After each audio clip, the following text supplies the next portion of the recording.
Ngipin ng kidlat. Yan ang tawag ng mga tiga-Siquijor sa isang uri ng bato na di umano agimat. Ang sinumang may taglay nito, ligtas daw sa panganib.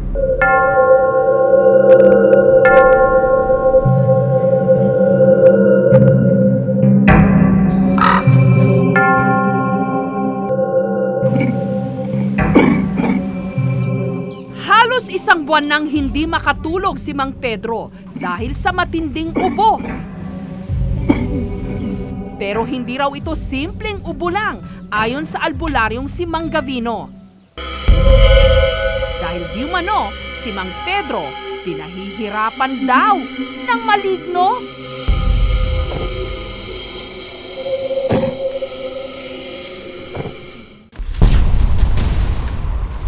Yung mga Latin para ilibing para mag-alis ang maligno. Galing sa Pascal Candle. Para mapalayas ang di umano'y naturang elemento, nagsagawa ng ritual si Mang Gavino sa barong-barong mismo ni Mang Pedro. Naghanda siya ng 5 papel na may orasyon at saka ito nilagyan ng asin, lana o langis at pira-pirasong kandila. Ibinalot sa plastic. Ililibing natin to sa sa paligid ng bahay.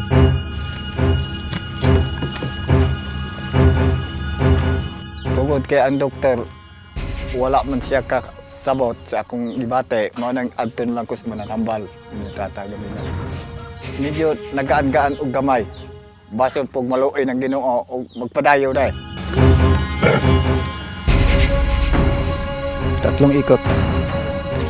Pero para raw mas maprotektahan si Mang Pedro sa mga maligno, Mga makapagkurog sa kahiladman sa impyerno, makasisi sa tanang mga kahoy, makalumpag sa pangpang. ipinasuot sa kanya ng albularyo ang isang kwintas na lambat na naglalaman ng isang uri di umano ng anting-anting, ang tinatawag nilang ngipin ng kidlat.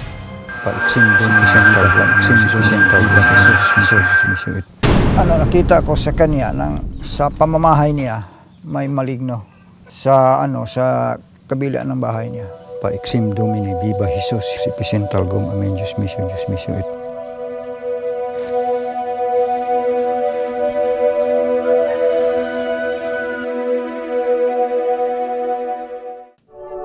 May 2 uri raw ng ngipin ng kidlat. Ang isa, tila ordinaryong bato lang ang itsura, pero ang loob nito naiiba dahil sa tila pinong mga kristal na nagpapakinang sa bato. Ang pangalawa namang uri ng ngipin ng kidlat, tila pangil ng hayop. Nakukuha raw ang mga ito sa mga bagay na di mano tinamaan ng kidlat.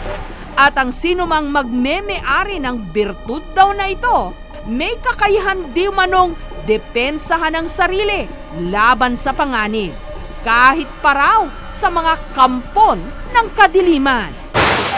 Halos 30 taon na raw sa pangangalaga ng albularyong si Mang Gavino, ang ngipin ng kidlat na ito, nabigay pa raw ng kanyang yumaong ama.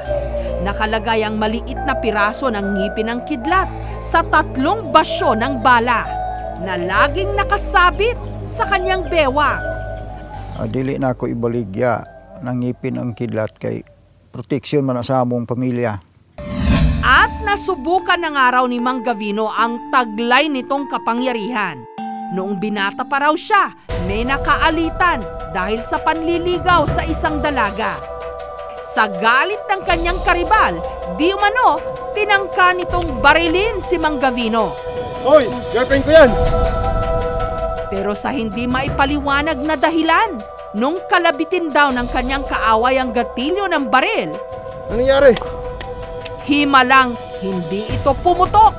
Nung nabigo ang lalaki sa pamamaril, agad naman daw siya nitong sinugod ng saksak. Pero si Mang Gavino, mabilis na nakailag at nakalayo sa nag-aamok na katunggali. Sa mistikal na isla ng Siquijor, taunang ipinagdiriwang ang Folk Healing Festival. kung saan tampok ang mga albularyong may kanya-kanyang paraan ng panggagamot gamit ang iba't ibang herbal medicines. At syempre, hindi nawawala rito ang sari-saring agimat at anting-anting. Kabilang na ang ngipin ng kidlat. Isa si Annie sa lumahok sa nasabing pagtitipon. Maging siya naniniwalang makapangyarihan ang ngipin ng kidlat. Epektibo ang ngipin ng kidlat. Marami nang bumibili. Mga sundalo, kahit mga pulis, kahit sino, bumibili sa depensa sa anting-anting. Nag-aararo raw noon sa bukid ang kanyang biyanan nung biglang tamaan ng kidlat ang isang parte ng bukid. Nung pinuntahan daw ng kanyang biyanan ang lugar kung saan tumama ang kidlat, laking gulat daw nito nung natagpuan niya ang isang tipak ng bato. Agad daw itong ibinigay ng kanyang biyanan sa kanilang mag-asawa para sila ang mga laga nito. Ginagamit ng protection, depensa sa lahat. Katulad sa mga tao na may masamang binabalak sa'yo, kinukulam. Tapos pag sa mga gira-gira, layo sa disgrasya.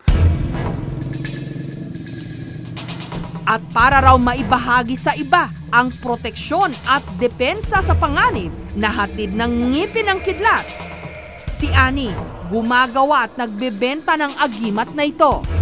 Ito ang ngipin ng kidlat. Ito ang kinukuha namin, magkuha kami ng hugis para ihalo namin sa anting-anting. Pinakamalakas ito rin ang kaba ng bao. Makuha kami ng konti rin para ipasok sa panipas. Malakas ito para depensa ng depensa ng kinukulam kayo, aksidente. Una muna niyang binutasan sa bandang puwitan ang kahoy na panipas. Sunod siyang tumapyas ng maliit na tipak sa ngipin ng kidlat. At saka ito inilagay sa loob ng panipas. Kinalis ang baon ng nyog na walang mata. Ipinaloob ito sa panipas kasama ng ngipin ng kidlat.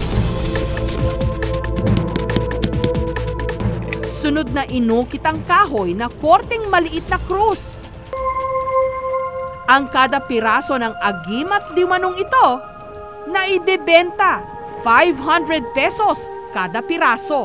At madalas daw, mga foreigner at mga sundalo ang bumibili.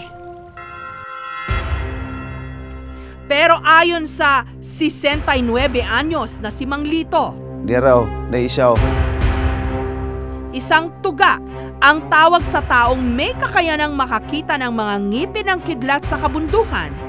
Pahirapan daw ang pagkuha nito, kaya't mangilan-ngilan na lang daw silang namumundok para maghanap ng anting-anting. Tatlo nga tango sa kilat mo ni sulod sa bursa.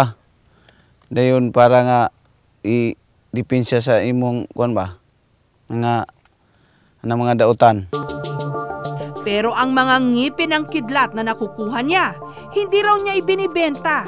Ibinibigay lang ng libre sa mga nagnanais maprotektahan nito. Ang kulay niya dark. This is an igneous rock. Para malaman kung anong klase nga ba ng bato at ngipin ang sinasabing ngipin ng kidlat, ipinasuri namin ito sa mga eksperto.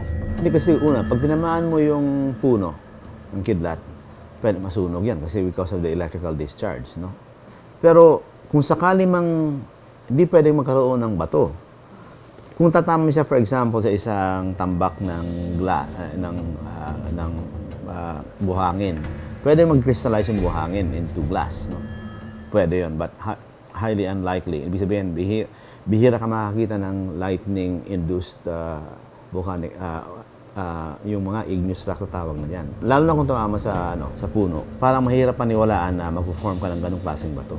Mukha siyang tinatawag na naming volcanic rock, dark volcanic rock, baka basalt.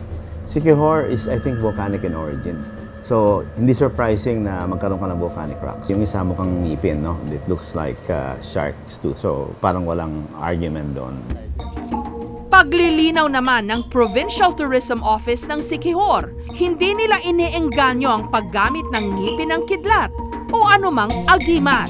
Yun kasing sa mga agimat na ganyan, para kasing like negative ang dating. Dati kasi yung mga tao natatakot sa Siquijor dahil nga sa mga sinasabi na yun nga yung mga kulam. Kaya ngayon, unti-unti naming pinapatay yung notion na meron talagang ganito dito sa amin. Kaya ang instead, ginawa namin yung positive na healing na lang through the uses of herbs. Sa mundong ngipin sa ngipin ang labanan, marami pa rin ang umaasa sa mga agimat bilang pandagdag proteksyon. Pero laging tandaan na ang kaligtasan hindi dapat iasa sa mga anting-anting. Nakasalalay pa rin ito sa ating pag-iingat. Yan ang katotohanan. Pexman, tamaan man tayo ng kidlat.